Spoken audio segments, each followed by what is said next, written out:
시간이 넘었어요?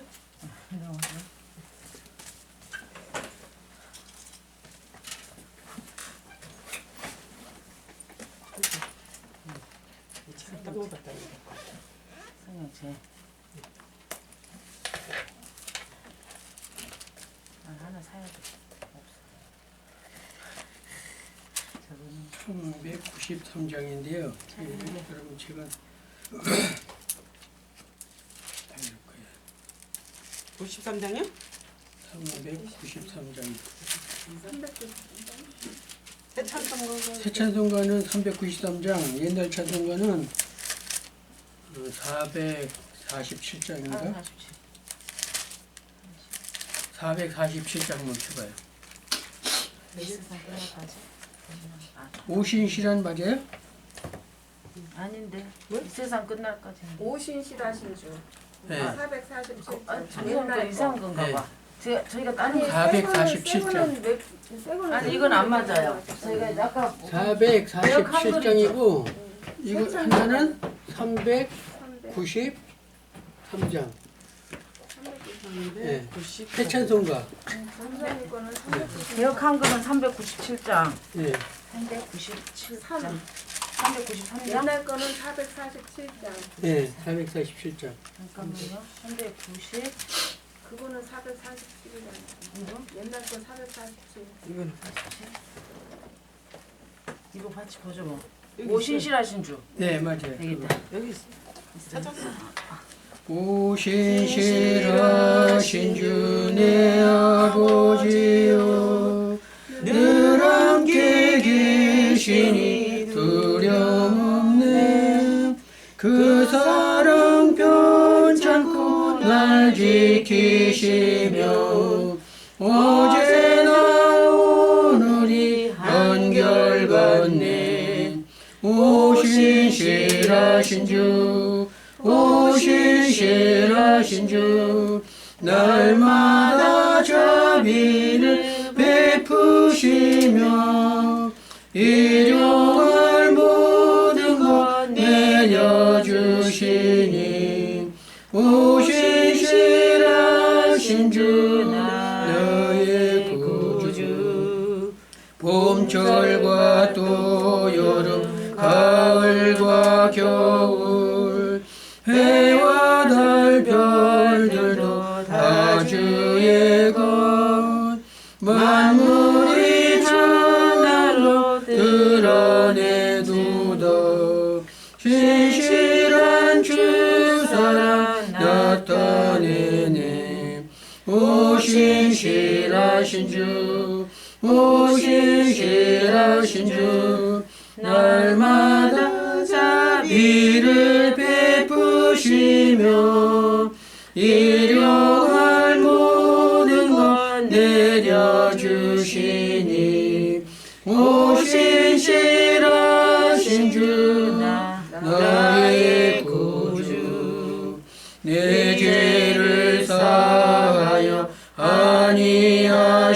아니하시고 주 친히 오셔서 인도하네 오늘의 힘되고 내일의 소망 주만이 만복을 내리시네 오신실하신 주 오신실하신 주 날마다 자비를 베푸시며 일용할 모든 것 내려주시니 오신실하신 주 나의 구주. 김윤수 사부님 기도해 주십니다. 하나님의 주님의 은혜와 사랑을 감사드립니다. 오늘도 저희들이 이곳에 모여 이렇게 함께 아버지 공부할 수 있도록 인도하여 주시니 감사드립니다. 아버지 저희들에게 지혜와 명철을 더하여 주셔서 배우는 것이 하나님 저희들 아버지 마음판에 새겨지게 하시고 아버지 또한 모든 것을 더 깊은 것을 깨달아 알 수 있도록 주님 인도해 주시옵소서. 아버지 교육하시는 교수 목사님이 함께하여 주시고 먼 길 오고 가실 때 주님 건강 지켜 주시옵소서. 아멘. 예수님 이름으로 감사하며 기도드리옵나이다. 아멘.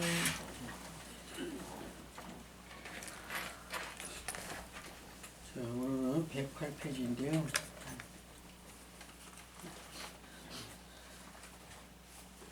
다음 시간부터는 설교하는 그 작성법 그거를 좀 학장님이 하라 그래서 오늘은 그냥 좀 요금하고 원래는 설교 실습을 좀 해야 돼요. 근데 나와서 여기 설교도 하고 그래야 되는데 실습을 안 했는데 그 경건 예배 때 이렇게 한 번씩 예배 드리죠? 그러면 실습 안 해도 돼요. 그러면 그게 실습이 될 수 있으니까 전에는 이제 뭐 이런 과정에서 나와서 이제 한 분씩 나와서 다 이렇게 돌아가면서 실습을 했거든요. 설교를 이제 10분이나 한 15분 정도 시간을 줘가지고 이제 요번에 최근에 와서는 지금 안 했는데 설교를 뭐 지켜보니까 또 그 나름대로 다 잘들 하더라고요. 그래서 그냥 안 했는데 또 학장 말씀 들어보니까 또 뭐 설교를 한다 그래요. 이렇게 돌아가면서 그러니까 근데 이제 물론 다 이제 잘 하시겠지만 그래도 또 이제 그 뒤쪽에 보면은 뭐 작성법 그런 게 좀 있어요. 그래서 이제 그런 걸 좀 이렇게 좀 가르쳐 주라 해서 오늘은 그냥 오늘 1시간 이렇게 하고 다음 시간부터는 한 3시간인가 그렇게 남더라고요. 방학이 이달 말까지 하고 뭐 12월 7일 날 한다 그래요. 그래서 3시간 남는 거는 설교 작성하는 법 뭐 그런 걸 좀 중점으로 해서 이렇게 좀 배우면은 이제 설교하는 데 도움이 될 겁니다. 그래서 그 책 뒤에 이제 다 있는데 이게 과정 중에서 이렇게 다 배우는 건데 사실은 근데 이제 그 뒷면에 있기 때문에 아직 많이 남았기 때문에 그거를 이제 나중에 배우게 되면 또 안 되니까 그래서 그걸 먼저 배우고 설교 작성하는 그런 모든 것을 먼저 배우고 그래서 나중에 또 다른 거 배워도 되니까 그렇게 하겠습니다. 자, 그러면 오늘 이제 본문으로 이렇게 들어가서 108페이지 그 중간 부분에 위에서 이렇게 좀 이와 같은 거기 할 차례인데 좀 보겠습니다. 뭐 이거 그냥 쭉 읽어보면 돼요. 사실은 그래도 이제 시간이 있으니까 한번 보겠습니다. 자, 한국교회 그 위에 현재 한국교회 가장 큰 문제점이 지나친 간증설교를 너무 많이 하는 데 있어서 문제가 있고 신비적인 설교 뭐 자기가 뭐 은혜 받았다고 해서 이상하게 그냥 남이 알아듣지 못하게 이해하지 못하게 이제 신비적인 그런 설교를 하는 사람이 있고 기복적인 설교 복만 이렇게 강조하는 그런 설교 또 철학적인 설교 윤리 도덕 교훈 이런적인 설교를 많이 함으로써 이제 문제가 된다는 것인데 자, 그 밑에 보면은 이와 같은 문제점을 안고 있는 설교의 유형들은 설교의 수준을 급락시키는 데 지대한 공헌을 하였다. 왜냐하면 설교는 성경을 중심하여 전해야 하며 성경을 통하여 하나님 뜻을 분명히 전하는 것이기 때문이다. 이러한 문제점들은 성경의 뜻을 전하는 수단으로 쓰여진 것이 아니라 성경의 뜻을 자기 생각에 맞추는 어리석음을 범하고 있기 때문이라고 생각한다. 성경 말씀만 가지고 성경에 대해서 이렇게 해석하고 말씀드리면 전하면 되는데 그렇게 하지 않는다는 것이죠. 예를 들어서 신비적인 설교하려면은 성경만 가지고는 안 되거든. 자기 어떤 체험이나 뭐 이런 걸 자꾸 설명하다 보면은 자기가 이제 또 이제 그렇게 했다는 것을 나타내고 자랑하는 경우가 되고 또 간증이나 예화 설교도 마찬가지로 또 기복적인 설교도 그렇고 이런 것들이 다 성경 중심이 아닌 사람이 어떤 그 성경을 읽어놓고 거기하고 관계하는 사랑 중심의 자기 어떤 생각이나 신앙 이런 것을 이제 중점으로 해서 이렇게 설교를 하다 보니까 좀 아무래도 문제점이 생긴다는 것이죠. 그래서 정장복 교수는 오늘 우리 주변에서 적지 않은 설교자들이 흥미진진한 예화 몇 개를 가져와서 또 남다른 경험을 몇 개 가지고 와서 성경의 구절을 거기에 집어넣어서 설교라는 형태를 갖춰서 설교 사역을 감당하는 것을 많이 보게 된다. 그러한 현장일수록 설교자들은 그 자세가 만담을 연출하는데 급급하다. 만담이라는 것은 그냥 뭐 세상 얘기하고 웃기는 얘기하고 그런 거잖아요. 그렇게 해서는 안 된다는 것이죠. 그리고 그 음성도 더욱 구상화하려고 노력한다. 그뿐만 아니라 심지어는 신학자들까지도 자신들이 가지고 있는 신학의 내용을 거창하게 열거해놓고 마지막에 가서는 성경 구절 하나를 넣고 그것이 설교라고 말하는 슬픈 현상을 보게 된다. 신학 그 과목하고 또 신학자들하고 설교하고는 아무래도 다르죠. 강의하는 것과 설교하는 것은 다른 것입니다. 근데 이제 강의하는 식으로 또 뭐 설교를 그렇게 해도 안 되고 일단 여러 가지 문제점이 이제 대두되는데 설교 이론을 깊이 배우지 않은 설교자나 회중들은 그것이 신앙 간증인지 신앙 수필인지 신앙 강연인지 설교인지의 차이를 느끼지 못하면서 그날 시간을 보내는 현상이 오늘 한국 교회의 편만에 있다고 지적한 내용은 오늘날 목회자들이 뼈아프게 새겨 들어야 할 지적이다. 그리고 1900년 초 이명직 목사의 글을 소개하면서 말하기를 대개 설교에는 두 가지가 있는데 이미 신으로부터 심교, 마음의 교통 속에 기도하는 중에 성신의 섭리를 받아가지고 공중권에 출하여 그것을 가감없이 역설하며 성경 본문을 낭독한 후에 그 뜻을 성신이 말하게 하시는 대로 말하는 것이다. 영즉 이미 유일신에게 듣고 본 것이 없이 다만 자기의 심사대로 그 시대에 적용하는 사상이나 학설 같은 것을 수집하여 글짓듯하여 가지고 하는 그런 신의적인 것도 아닌 동시에 또 설교가 아니다. 인위적인 일종의 사상과 학술의 강연이다. 그러므로 이것이 비록 갈채를 받을지 모르나 신의 축복은 받지 못하니라고 하였다. 성령의 인도하심을 따라서 기도하면은 하나님께서 다 그 말씀을 알게 하고 그래서 이렇게 하는데 한계가 있어요. 그거는 나도 이제 그런 걸 몇 번 해봤는데 준비하는 것과 또 성령만 의지하고 하는 것과 근데 성령에 의지하는 것도 한계가 있더라고요. 내가 준비해서 성령에 의지해서 하는 것과 준비도 안 하고 성령만 의지하는 것과 몇 번은 할 수 있어요. 근데 한계가 와서 그게 안 돼요. 성령이 안 도와주면 어떨 거예요? 그는 설교 못 하는 거예요. 그러니까 준비를 해야 되는 거예요. 근데 여기도 보면은 이제 뭐 그냥 성경 말씀 하나 쭉 읽어놓고 그냥 뭐 원고도 없이 물론 뭐 준비는 하겠지만 그냥 자기 조금 전에 얘기한 대로 믿음이나 어떤 자기 어떤 신앙 사상을 가지고 말씀을 성경이 말하는 것을 설교자는 성경이 말하는 것을 청중들에게 전해야 되는데 성경이 말하는 것을 전하지 않고 내가 성경 말씀을 내 수준에 이렇게 맞춰서 내 의식, 내 방법대로 이렇게 전하는데 그거는 이제 좀 잘못된 것이라는 것이죠. 성경이 말하는 것이 무언가, 성경이 오늘 성령이 무엇을 말하고 하는 건가, 그것을 기도를 하고 준비를 하고 그래서 내가 먼저 은혜가 되고 전해야 되는데 그게 안 되면 딴소리를 할 수밖에 없어요. 그래서 성령을 의지하더라도 하여튼 준비를 해야 된다는 것이죠.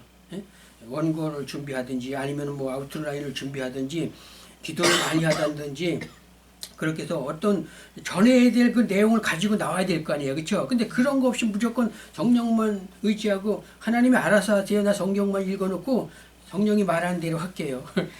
그렇게 하다 보면 이게 말이 제대로 되질 않는다는 것이죠. 사실.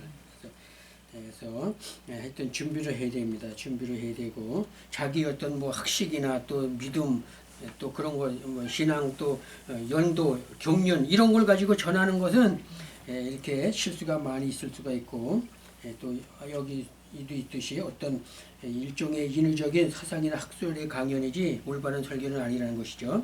자, 이쪽으로 넘어와서 블랙우드는 설교자는 설교하는 정원에서 설교로서 자라는 나무를 가지고 설교해야 한다고 하였다. 즉 나무가 자라듯이 자신의 설교도 발전돼야 한다는 의미다. 그렇죠. 하면 할수록 발전해야 돼요. 오늘 하면 내일 달라지고 모레 달라지고 자꾸 이렇게 성장하고 발전해야지 맨날 그냥 그 모양 그 태령으로 그냥 있으면은 발전이 안 되면 안 되는 것이죠. 설교는 하면 할수록 늘어나게끔 돼 있어요. 그래서 많이 한 사람한테는 뭐든지 당할 수가 없는 거예요. 그렇죠? 전문가들 봐봐요. 무슨 뭐 체육이나 뭐 음악가들 전문가들한테 그만큼 노력을 했기 때문에 그 사람을 당할 수 없잖아요. 우리들은 뭘 잘해야 돼요? 설교를 잘해서 다른 사람들이 당할 수 없게끔 그렇게 해야 돼요. 설교의 전문가가 돼야 된다는 것이죠. 그렇게 하려면 어떻게 되냐? 많이 해보는 수밖에 없어요. 많이. 축구 선수들도 봐요. 경기를 얼마나 수천 번 뛰고 그냥 노력하고 연습을 많이 하고 그런 데서 훌륭한 축구 선수가 나오는 거 아니겠어요? 마찬가지 우리 설교자들도 마찬가지예요. 설교 잘하는 사람들이 하루아침에 된 게 아니에요. 수천 번, 수만 번 그렇게 하다 보니까 그게 되는 것이죠. 그래서 많이 해보는 수밖에 없는데, 즉 나무가 자라듯이 자신의 설교도 발전되는 것인데, 자연의 이치를 통하여서 하나님을 발견할 뿐만 아니라 그 자연의 성장을 통하여 자신의 성장도 아울러 도모해야 하는 것이 설교자의 자세이다. 그런데 자신의 설교 수준이 질적인 향상을 거듭하지 못하고 퇴보하고 있다면 이는 안타까운 현실일 수밖에 없다. 자꾸 발전하고 성장을 해야지 자꾸 퇴보하고 그 자리에 머물러 있으면은 정말 안타까울 수밖에 없는 현실이죠. 이 시대의 성도들의 특징은 1. 교육 수준이 높아졌다. 세계적으로 한국인처럼 문맹률이 낮은 국가도 없을 정도가 되었다. 예. 자녀들을 위해서 가르치는데 최선을 다하잖아요. 그렇죠? 그 어떤 가정에 보면은 돈이 생활비 제일 많이 드는 게 뭐냐 그랬더니 교육비가 제일 많이 든다는 거예요. 교육비. 그러니까 애들한테 그냥 교육하는데 다 그냥 돈을 쏟아 보니까 생활은 어렵고 빚을 져서라도 요즘은 다 대학교 보내잖아요. 그렇죠? 자녀들 대학교 못 나온 사람 없어. 별로. 다 요즘은 대학교 나오잖아요. 교육 수준이 그만큼 높아진 거예요. 예, 성경 지식이 높아졌다. 각종 주성류 소지, 또 평신도 언어 공부, 신학교 졸업, 각종 서적 등을 통하여 성경 지식이 몰라보기 높아졌다. 성경 지식도 높아졌죠. 그래서 설교만 들을 뿐만 아니라 성도들에게 자꾸 성경 읽어라 막 그러잖아요. 그렇죠? 그래서 성도들이 성경을 1년에 두세 번씩 막 읽어요. 창세기부터 요한계시까지. 성경에 대해서 많은 것을 알게 될 거 아니에요. 그렇죠? 그럼 설교자가 성도들보다는 성경 지식이 수준이 높아야지, 반대로 돼갖고 성도가 오히려 수준이 높게 되면 설교가 돼야 안 돼요. 안 돼요. 그래서 설교자는 늘 성경 지식도 많이 알아야 되고 공부도 많이 해야 되고 연구를 많이 해야 돼요. 성도들이 이 내용이 뭡니까? 그럼 물어볼 때 그걸 답해 줄 수 있는 실력이 돼야 되는데, 그때 나도 잘 모르겠는데 한번 기도해봐. 그러면 이게 곤란한 거예요. 네. 목사가 돼갖고 그걸 알려줘야지. 모른다고 그냥 이렇게 발뺌면은 그 성도가 목사를 신뢰하겠어요? 안 되죠. 네. 그 다음에 설교를 비교할 수준에 있다. 쏟아지는 설교 테이프를 통해 듣는 수준이 높아져서 다른 목사님이 설교와 비교할 정도로 수준이 높아졌다. 그렇죠? 우리 교회 목사님은 설교를 못해. 다른 교회 가서 들어보니까 설교를 너무 잘하는데 우리 목사님들 좀 그렇게 잘했으면 좋겠다. 그런 성도들도 있다는 것이죠. 그래서 설교 수준이 높아졌기 때문에 설교를 아주 정말 은혜스럽게 잘 해야 돼요. 그래야지 교인들이 신앙생활을 잘하고 교회에 붙어있지, 날마다 그냥 그태령이고 퇴보하고 있다면은 교인들이 성숙과 성장이 안 되니까 교회를 옮기는 사람도 있고 교회를 아직 안 나오는 사람도 있고 그렇게 되는 거죠. 사회적인 지위가 높아졌다. 사회적인 발전을 통하여 지위가 높아짐으로 많은 경험을 소유하게 되었다. 사회적인 지위도 많이 높아졌죠. 그래서 그 오정현 목사님 그 사랑의 교회 가면 거기는 뭐 검사, 판사 뭐 이런 사람들 다 나와요. 변호사, 뭐 수준 아주 확실히 높은 사람들, 그런 사람들이 다 나옵니다. 그만큼 그 사람들에게 말씀을 전하고 그들을 이해시키고 그 수준 높은 사람들과 같이 신앙 살려면 어때요? 그만큼 목회자 자신이 실력을 갖춰야 된다는 것이죠. 그게 안 되면 안 돼요. 그래서 실력을 갖추기 위해서는 그만큼 노력하고 기도도 많이 해야 되고 또 어떤 영역을 좀 받아가지고 그 영권으로 좀 다스리고 그래야 돼요. 그래야지 이게 참 쉬운 일이 아니에요. 교회가 크면 클수록 뭐 우리가 그냥 뭐 부러워하고 그렇죠. 근데 그만큼 또 나름대로의 어려움이 다 있다는 것이죠. 그래서 뭐 좋은 점도 있고 또 불편한 점도 있고 그렇겠죠. 그런데 하여튼 목회자는 어떻더라도 하여튼 예배 드릴 때 하나님 앞에도 영광을 돌리지만 성도들에게도 은혜를 끼칠 수 있는 그런 설교를 해야 된다는 것이죠. 성도들은 이와 같이 향상되어 있는데 목회자의 설교는 오히려 퇴보적이므로 한국교회에 심각한 문제점으로 닥쳐오고 있다. 설교는 어린아이에게 설교하듯 하지만 어린아이의 설교가 되어서는 안 된다. 즉 박사가 어린아이에게 설교하듯 해야지 어린아이의 설교가 되어서는 아니 된다. 따라서 설교자는 이와 같은 사실을 명심해야 된다.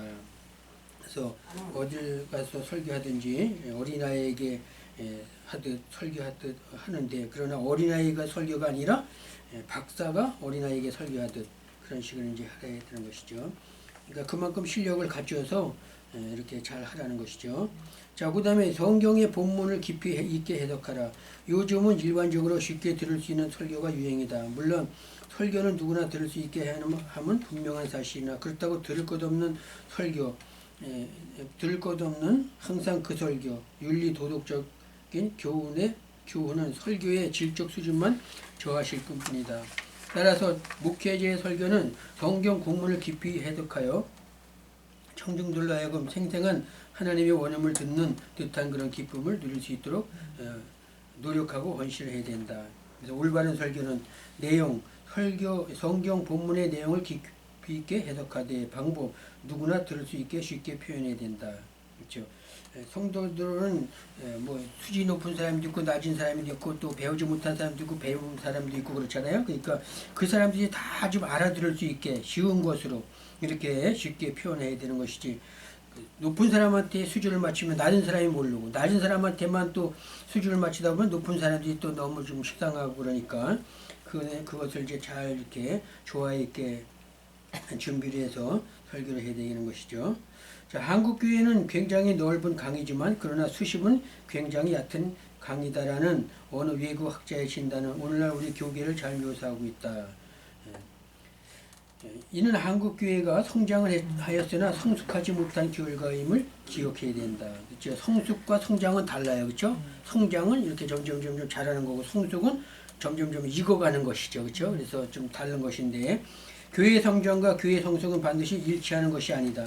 그러므로 한국 교회는 교회 성장의 모델은 될 수 있어도 교회 성숙의 모델은 될 수가 없다. 교회가 이제 점점 커지고 성장하는 거 그런 건 모델이 될 수 있어요. 근데 성숙은 어떻게 얼마나 누가 신앙이 좋은지 그런 걸 잘 알 수가 없잖아요, 그렇죠? 그래서 모델이 이제 될 수가 없는데, 즉 한국 교회 성장과 성숙 사이의 불균형의 문제는 앞으로 해결해야 될 과제이다. 즉 교인의 숫자는 늘어났으면서도 성경의 진리를 아는 일이라든지 하나님의 말씀을 구체적인 삶 속에서 어떻게 이루어질까며 선교적 사명을 감당하는가를 아직도 미숙한 자리에 놓여있기 때문이다. 따라서 지나친 성장 주도형의 목회 방법이 가져오는 문제점은 폭많다. 목회의 유익을 위한다고 어떤 방법이나 수단을 동원해도 좋다는 이른바 거룩한 실용주의가 신학적인 정리가 없이 한국교회에 깊이 침투해버린 것이다. 이른바 잘 먹혀 들어가는 방법인 실용주의와 목적이 수단을 신성화한다는 기독교적 사고방식이 팽배해지고 있다. 그리고 지적한 정성구 박사의 주장은 오늘날 한국교회의 현 주소를 잘 나타내고 있다. 칼빈은 성경 해석자가 첫째로 할 일은 해석자가 생각하는 것을 성경 저자로 하여금 말하지 않게 하는 대신 성경 저자가 말하고자 하는 말을 하도록 해야 할 것이다. 이게 참 중요한 거예요. 성경 해석자, 즉 설교자가 설교를 할 때 있어서 첫째로 할 일은 내가 해석자가 생각하는 것을 성경 저자로 하여금 말하지 않게 하는 대신 반대로 성경 저자가 말하는 것을 잘 해석을 해서 말할 수 있도록 해야 되는 것이죠. 그러니까 내가 생각하는 것보다는 성경이 말하고자 하는 것을 설명을 해주고 해석을 해야 된다는 거예요. 이게 설교예요. 근데 자신의 주장만 내세우고 그냥 뭐 성경 읽어놓고 성경 저자가 말하는 것은 제외시키고 자기 말만 하면은 이게 설교가 제대로 될 수가 없다는 것이죠. 은혜가 될 수가 없는 것이죠. 그래서 항상 우리는 성경이 말하고자 하는 것, 우리가 본문을 딱 읽으면 벌써 알아요. 아, 이건 뭘 얘기하는 거구나. 성령이 알려줘요. 그거 갖고 준비해서 그 내용대로 뭐 이건 사랑에 대해서 하는 거구나. 이건 뭐 충성에 대해서 하는 거구나. 또 뭐 이것은 뭐 부활에 대해서 얘기하는 거나 뭐 다 제목이 나오잖아요. 그러니까 그거 가지고 이제 하는 것이죠. 그래서 성경 저자가 말하고자 하는 것을 꼭 말해야 된다. 강단은 즉 설교나 죽설교나 맹물 설교를 추방하고 말씀을 깊이 전하는 설교를 풍성해야 함. 즉 죽설교, 죽은 이제 양은 많죠. 근데 이제 영양가는 별로 없죠, 그렇죠? 죽은 맹물 설교, 들을 것도 없고 건질 것도 없는 설교, 밥설교 모두 알맹이 설교임. 그래서 우리가 늘 설교를 지들 잘못되면 오늘도 죽 썼네 그래요. 죽 썼다는 말을 많이 표현했는데 이 죽이 양은 많지만 영양가가 없어갖고 설교는 그냥 막 많이 장황하게 늘어나는데 내용이 없는 거예요. 영양가가 없어. 그런 설교는 이게 죽 썼다 그러는 거예요. 맹물 설교는 그 뭐 이거 죽설교보다 더 낮은 단계죠. 들을 것도 없이 건질 것도 없이 그냥 뭐 설교를 했는 건지 아는 건지 아무것도 모르는 그런 상태가 맹물 설교고, 밥설교 영양가 있는 설교죠. 그래도 그냥 무슨 말을 했어도 그냥 성도들이 은혜 받고 또 이제 이렇게 기쁜 마음으로 이렇게 다 받아들이고 그런 설교인데, 자 이쪽으로 넘어와서 육적인 설교와 영적인 설교 있는데, 육적인 설교 기복, 신비, 윤리, 도덕, 철학, 교훈적인 설교 물론 어떤 면에서 필요한 것이지만 배부르게 못하며 참 생명을 주지 못한다. 윤리, 도덕적인 설교를 하게 되면은 아무래도 남을 좀 비판하게 되는 그런 설교를 많이 하게 돼요. 예. 윤리 도덕이 뭐예요? 뭐 그냥 범죄하지 말아라, 뭐 연애 걸지 말아라, 뭐 불륜을 일으키지 말아라, 그런 윤리 도덕에 관한 거 아니에요. 그러니까 그런 거를 얘기하다 보면은 남을 비판하게 되고, 예, 그냥 좀 판단하게 되고 이렇게 좀 잘못될 수도 있어요. 그리고 교훈적인 설교도 그래요. 교훈적인 설교도 자꾸 뭐 이렇게 교훈을 시키려고 그러고 가르치고 그러는 건데, 예, 그것도 그 설교자의 입장에서 성도들이 너무 그렇게 강조하면 그럼 설교하는 당신은 그렇게 삽니까? 그렇게 반문하면 뭐예요? 그래 나 자신 있게 산다 그렇게 말할 수 있어요? 그것도 좀 문제가 있는 거예요. 철학적인 설교, 뭐 그냥 철학에 대해서 뭐 소크라테스가 어떻고 누가 어떻고 철학 얘기를 자꾸 하다 보면 그건 자기 자신이 어떤 배웠던 걸 자꾸 드러내고 자랑하려고 그런 경향이 있기 때문에 이런 것도 성도들에게는 별 그 효과가 없다는 것이죠. 성경 말씀 가지고 성경 말씀 전하는 것이 설교인데, 다른 세상 얘기하고 철학 설교하고 자기 배운 거 설교하고 윤리 도덕 설교하고 그런 거는 사실 어떤 의미에서는 성도들은 다 알고 있는 것들이에요. 근데 그런 걸 가지고 설교 시간에 자꾸 이렇게 강조하다 보면은 오히려 성도들이 그게 성경 말씀을 전한 것보다는 지금 얘기한 대로 죽설교나 맹물설교가 될 수밖에 없어요. 그래서 얘는 이런 육적인 설교, 그러면 영적인 설교는 어떤 것이냐? 깊은 말씀을 전함으로 말미암아 참 생명력을 전달하게 된다. 문제는 한국교회가 알레기리성 기피증으로 인하여 조금만 영적으로 설교해도 알레고리칼하다고 비판함으로 말미암아 강단이 외물나간다.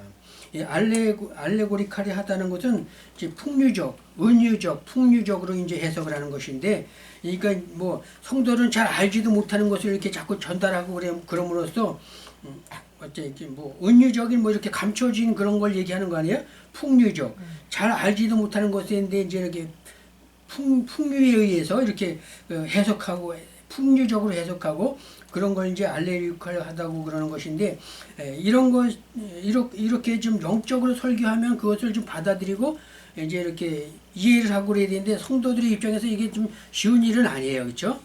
많이 듣고 또 배우고 그래야 되는데, 하여튼 영적인 설교를 해야 돼. 영적인 설교. 그래서 하나님의 말씀을 깊이 깨닫고 내가 뭔지 은혜가 되고 이렇게 잘 전달함으로써 오늘 참 말씀이 은혜가 됐다, 그런 말을 성도들이 이렇게 해야 되고 하는 것이죠. 근데 그냥 뭐 무슨 말을 들었는지도 알지 못하고 그냥 남는 것도 없고 그러면은 이게 하나님께 예배드림으로 또 저 설교한 자나 또 설교 듣는 자도 남는 게 없게 되면은 이게 사실 예배를 온전한 예배라고 할 수가 없고 온전한 설교를 할 수가 없는 것이죠. 따라서 강단의 설교는 내용적으로 깊고 영적이며 조직적이고 수준 높은 것이어야 하며 전달 방법은 쉽고 편해야 한다. 그래서 목회를 오래 한 사람 또 설교를 많이 한 사람들 설교를 들어보면 아무래도 좀 달라요. 뭔가 좀 달라요. 한번 들어보세요, 여러분들. 뭐 10년, 20년 한 사람과 50년, 60년 한 사람과 설교를 들어보면은 무언가는 그래도 오래 한 사람이 더 아무래도 남는 게 있다는 것이죠. 더 은혜스럽게 하고. 왜? 그만큼 많이 했기 때문에 설교만큼은 전문가가 됐기 때문에 잘 할 수 있다는 것이죠. 은혜스럽게. 근데 처음에 이제 목회를 하고 처음에 이제 목회 얼마 안 된 사람들은 나름대로는 열심히 잘해요. 나도 처음에는 뭐 준비도 많이 하고 그래서 나름대로 잘한다 그랬는데 그게 잘하는 설교가 아니에요. 기도를 많이 하고 정말 하나님의 은혜 가운데 30년 전에 한 설교가 지금 설교한 것과는 다르다는 것이죠. 내가 언젠가도 얘기했는데 30년 전에 한 설교 원고가 있어요. 그리고 지금 원고가 있어요. 비교해 보면은 30년 전에 한 설교는 내가 이런 설교도 했나 그런 생각도 들어요. 왜 이렇게 했을까? 그러니까 그만큼 그때 한 설교와 지금 한 설교가 많이 성장하고 달라졌다는 것이죠. 그러니까 몰랐을 때는 부족하니까 그럴 수밖에 없어요. 그래서 그렇게 하면서 성장하는 것이죠. 그러니까 처음부터 잘하는 건 없어요. 누구든지 처음부터는 자꾸 노력하고 연구하는 가운데 많이 함으로써 이제 훌륭한 설교가 나오는 것이죠. 자, 그래서 설리는 것은 영이니 육은 무익하니라. 내가 너에게 이른 말이 영이요 생명이니라. 요한복음 6장 63절인데 요한복음 6장에서는 오병이의 이적을 본 많은 무리들이 예수님을 따르게 되었으나 생명의 떡을 말씀하시자 무리들이 이해하지 못하며 어렵다고 수군거리고 하나씩 둘씩 떠나갔다. 두 사건의 내용을 두 표로 표기하면 다음과 같다. 오병이어와 생명의 떡인데 성경은 요한복음 6장 1절로 15절, 생명의 떡은 6장 22절로 66절에 오병이어의 사건이 일어나서 3,000명을 먹이고도 12강주리가 남았죠. 5,000명을 먹이고도. 그래서 이제 6장에 가서 22절부터 이렇게 생명의 떡에서 예수님이 말씀을 하는데 내용은 육신의 소욕을 채움 11절에 그 다음에 생명의 떡은 내가 곧 생명의 떡이라고 48절에 이렇게 말합니다. 그러니까 생명의 떡이 무엇인지 이해를 못하는 것이죠. 반응, 1. 많은 무리가 모였습니다. 배부른 후에 물러갔습니다. 육신의 수욕만 채웠습니다. 이쪽에 생명의 떡은 말씀을 이해하지 못함, 수군거렸음, 떠나지 아니함. 그것을 얘기하는 것인데 그 밑에 보면 이제 나오는데 떡 5개와 물고기 2마리로 5,000명을 먹이고도 12강주리에 차고 넘치는 이적의 현장에는 많은 무리가 모였으나 배부른 후에는 많이 물러갔으나 생명의 떡을 말씀하신 후에는 비록 말씀이 어려워 이해하지 못하고 수군거림이 일어났으나 주여 영생의 말씀이 계심에 우리가 누게로 가오리까 라는 베드로의 고백처럼 떠나가지 않았다. 그러니까 다 떠나간 게 아니고 말씀을 사모하는 사람들이 이제 남아서 그 말씀이 무엇인지 이제 이렇게 깨닫고 또 이해하기 어려운 부분은 서로 수근수근거리고 무슨 말하는 것인가, 영생의 말이 무언가, 생명의 떡이 무언가 이렇게 얘기했다는 것이죠. 그러므로 푸른 초장은 우연히 이루어지는 것이 아니었다. 푸른 초장은 농부의 엄청난 수고와 시간과 땅의 관리상 기술의 산물이었다. 푸른 초장은 거친 자갈밭을 일구어 가신덤불과 나무 등걸과 뿌리들을 제거하고 깊이 파서 흙을 부드럽게 고른 다음 풀씨를 뿌리고 특별한 곡식과 콩을 심고 물을 대며 양들을 먹일 꿀들을 정성스레 관리한 결과를 이루어졌다. 는 필립 켈러의 주장을 가슴 깊이 새기어서 목회자는 깊이 있는 말씀을 증거하여 성도들로 하여금 푸른 초장으로 인도하는 감동 있게 해야 된다. 이 목회를 하다 보면은 설교할 때마다 다 은혜 받는 게 아니에요, 그렇죠? 어떤 사람은 그냥 뭐 은혜 받는 날이 있고 어떤 사람은 또 은혜 받고 무슨 말을 하는지 이해가 안 돼 갖고 그냥 또 뭐 그냥 듣는 둥 마는 둥 하는 사람이 있고. 이 목회는 그래서 단번에 할 수가 없어요, 그렇죠? 10년, 20년 목회자가 죽을 때까지 해야 되는 건데. 온 기간을 가지고 마라톤 선수와 같이 긴 시간을 가지고 단번에 하려고 하지 말고 시간을 가지고 해야 된다는 것이죠. 성도들마다 다 신앙이 다르잖아요, 그렇죠? 어떤 사람은 마음이 너무 강박해갖고 무슨 말해도 이게 먹혀들질 않아. 10년, 20년이 돼도 그냥 그 상태에 있는 사람도 있어요. 그리고 어떤 사람은 그냥 뭐 또 마음이 또 이제 너무 또 이제 좀 뭐 연약하고 뭐 그런 사람도 있을 거 아니에요. 또 마음이 좀 뭐랄이나 좀 말씀을 잘 받아들이고 했더니 감수성이 또 이렇게 뭐라 그래야 되나 하여튼 말씀을 잘 받아들여 가지고 말하는 대로 목사님이 말하는 대로 설교하는 대로 은혜를 받고 그 말씀대로 순종하고 살려고 노력하고 그러다 보니까 신앙의 성장해서 교회 봉사활동도 열심히 하고 뭐 또 이렇게 뭐 직원도 되고 그래서 열심히 신앙생활하는데 기도도 많이 하고 또 가정을 위해서 또 뭐 교회를 위해서 열심히 하는데 반대로 그렇지 않은 사람들도 많이 있다는 것이죠. 무슨 말을 아무리 은혜스러운 말을 전해도 마음의 변화를 일으키지 못해. 마음이 너무 그냥 뭐 강팍하고 완악해서. 근데 그런 것은 그 어떤 삶의 어떤 영향도 있어요. 맨날 그냥 가난해 살고 그냥 뭐 남편이 그냥 속을 썩이고 자녀들이 속을 썩이고 그러면은 내 마음밭에 이 말씀을 받아들일 수 있는 그런 여유가 없는 거예요. 그러니까는 그냥 형식적으로 나와서 예배드리고 또 가고 그런 삶을 살다 보니까 이게 마음의 변화를 일으켜야 되는데 말씀을 받아들일 그런 그 어떤 파워가 생겨서 말씀을 받아들여서 그 이해하고 그 말씀대로 살려고 노력을 했는데 그게 잘 안 되는 사람이 많다는 것이죠. 그래서 목회자는 늘 그것을 위해서 기도하고 또 문제는 왜 그렇게 많이 생기는지 그런 가정은 또 맨날 문제만 생겨요. 그래가지고 뭐 그냥 예? 늘 그냥 목사님한테 그냥 뭐 기도 받아야 되고 또 그냥 목사님한테서 또 기도해달라 그러고 그런 사람이 있는데 하여튼 교인들마다 다 이제 그 삶에 있어서 다 다른데 하여튼 목회는 그래요. 목회는 농사를 짓는 거나 마찬가지예요. 그냥 땅을 파고 돌을 골라내고 여기 뜻이 흙을 부드럽게 해서 또 고른 다음에 부드러운 풀밭에 부러운 밭에 풀씨를 뿌리고 곡식을 심고 이렇게 해서 이제 하나하나 거두어지는 건데 그게 농사 이제 법칙이죠. 근데 이제 농사 짓는 과정에서 이렇게 영의 양식을 자꾸 먹이려고 이제 목회자는 노력하지만 받아들이는 입장에서도 그게 또 쉽지 않은 그런 경우가 있다는 것이죠. 그래서 그만큼 이제 목회가 참 힘든 것인데 그래도 그렇다고 안 할 수는 없죠. 그렇죠? 그래서 끊임없이 기도하고 또 그 영혼을 위해서 또 이렇게 바른 길로 인도할 수 있도록 말씀을 먹이고 노력을 해야 되는 것이죠. 그래서 이제 그 밑에 보이는 풍성한 말씀을 전해야 되는 것인데 강단에서 성도들에게 들려지는 설교는 그 내용이 풍성해야 하면 물론이거니와 그와 같은 말씀을 전하려면 많은 시간이 소비됨도 고려해야 된다. 그러나 문화와 문명의 발달로 인하여 한국교회 강단도 짧은 시간에 설교가 유행하고 있어서 안타까운 실정이다. 그렇다면 성경 속에 나타나고 있는 설교의 시간은 어떻게 설명되고 있는가? 주일 온종일 말씀을 전했다. 사도행전 20장 7절에 보면은 안식 후 첫날 우리가 떡을 떼려고 모였더니 바울이 이튿날 떠나고자 하여 저에게 강론할때 말을 밤중까지 계속하며 말을 밤중까지 했다는 것이죠. 누가는 본문에서 사도 바울이 드로아에서 일주일 머물면서 말씀을 전하고 있는 장면을 소개하고 있는데 이 내용에서 우리는 주일 예배의 특징적인 모습을 몇 가지 발견할 수 있다. 모임 날짜 안식 후 첫날 오늘날이 이제 주일이죠. 안식 후 첫날 유대인들은 안식일 날을 이제 토요일 날을 지냈는데 오늘날 주일이 되었어요. 모임의 목적 떡을 떼려고 모였습니다. 주일의 공동체 모임 모임의 내용 바울의 강론을 들음 오늘날의 설교죠.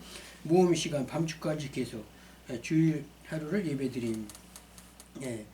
오늘날은 이렇게 할 수가 없죠. 그렇죠? 뭐 시대도 많이 변했고 또 뭐 다 직장도 다니고 돈 벌어야 되고 그러니까 밤중까지 그렇게 하는 적은 별로 없죠. 그래서 부흥회라는 것이 있어서 옛날에 이제 뭐 한 10년 20년 전에는 그래서 부흥회라는 것이 있어서 이제 뭐 며칠 동안 이렇게 부흥가사를 모셔다가 이렇게 밤에 이제 많이 설교를 하고 낮에도 설교하고 뭐 그렇게 했는데 하여튼 이렇게 죄송합니다. 설교를 자꾸 많이 들음으로써 믿음이 생기기 때문에 설교를 많이 들어야 돼요. 그리고 모이기에 힘써야 되고 그렇게 해야지 뭐가 좀 이루어지지 모이지도 않고 설교도 듣지 않고 예배를 등요시하고 이렇게 하면 신앙이 성장할 수가 없는 것이죠.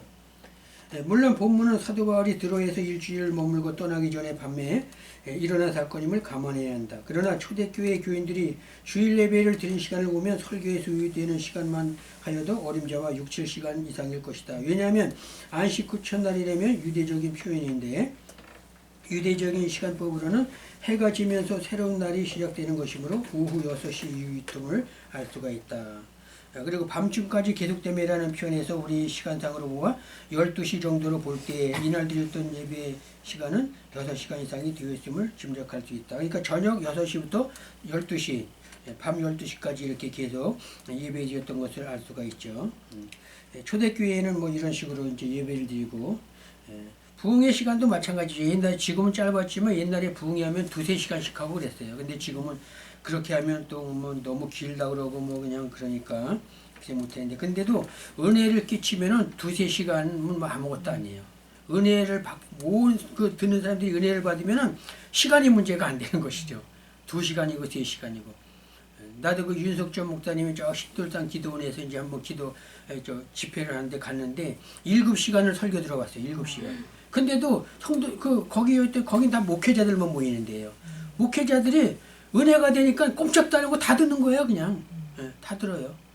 12시도 넘었을 거예요, 그때 아마 초저녁부터 설교 하는데. 다 은혜가 되니까 그래갖고 뭐 그냥 새벽 기도 또 시간이 있는데, 강사가 또 이렇게 좀 바뀌기도 하고 그러기를 하는데, 하여튼 그렇게 7시간 들어도 그냥 말씀의 은혜가 되니까 지루하지 않더라고요. 그냥 설교만 은혜스럽게 잘하면은 시간에 관계없어요. 근데 설교를 죽수는 설교를 하면 10분도 그냥 좀이 쑤시는 거에 막 움직이고 그냥 빨리 끝냈으면 하고 그런데 그 이제 목회자 설교자의 이제 그 어떤 역량에 있는 것이죠. 그래서 은혜스럽게 하면은 시간이 문제가 되질 않죠. 이 예배의 특징은 밤중까지 계속 헤매라는 계속 헤매라는 기록을 볼 때 말씀을 공부하는 모임이 있었음을 알 수가 있는데 설교를 드리려고 밤이 늦도록 모일 수가 있는 이러한 설교로 발전되어야 함을 깨우쳐주고 있다. 그 설교의 내용이 얼마나 좋았던지 창문에 걸터 앉아 설교를 듣던 유도부가 3층 위에서 떨어져 죽은 사건이 일어났을 정도이다.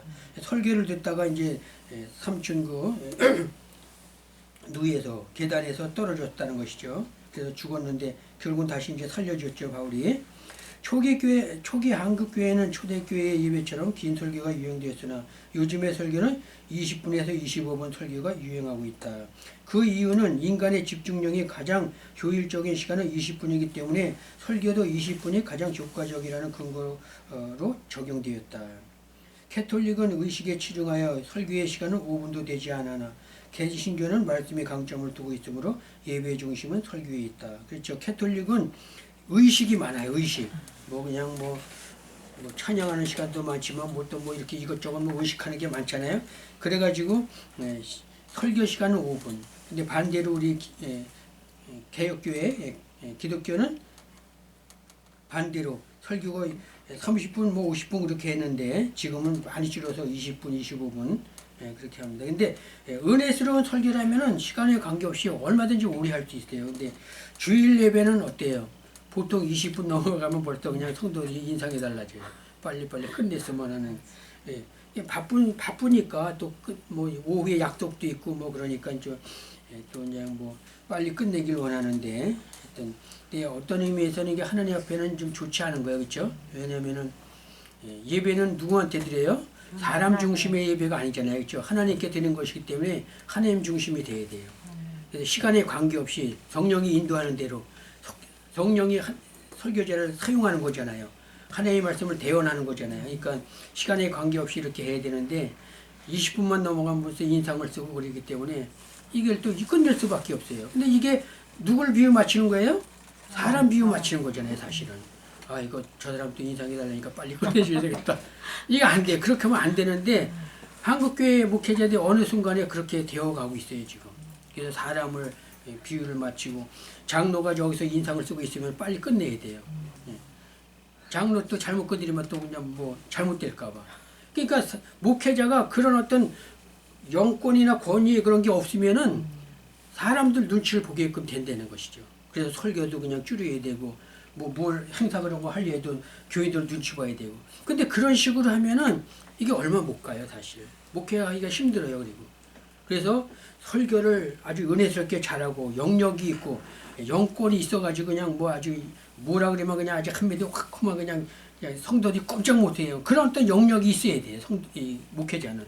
설교도 잘해야 되겠지만 그런 영권이 있어야 된다고. 예를 들어서 누가 그냥 아파서 병자가 왔어. 그냥 기도하면 그냥 바로 그냥 그 자리에서 일어나게끔 하든지 문제가 해결되든지 목사님 우리 교회 우리 가정에 무슨 문제가 있어요. 그래 앉아. 기도 그냥 하면은 바로 그냥 해결되고 이런 어떤 영권이 있어야 돼요. 그러면은 성도들이 그냥 꼼짝 못하고 서로 그냥 싸우고 그런 것이 아니지만 하여튼 목회자가 영권이 있게 되면은 하여튼 목회하는 데 큰 도움이 되고 또 설교도 자신 있게 할 수 있고 그런 것이 있어야 되는데 그게 없으면은 이게 좀 사람 중심의 설교가 되다 보면은 교회가 부흥할 수가 없는 것이죠. 그런 영향이 좀 있는데 자 이거 마저 읽고 마칠게요.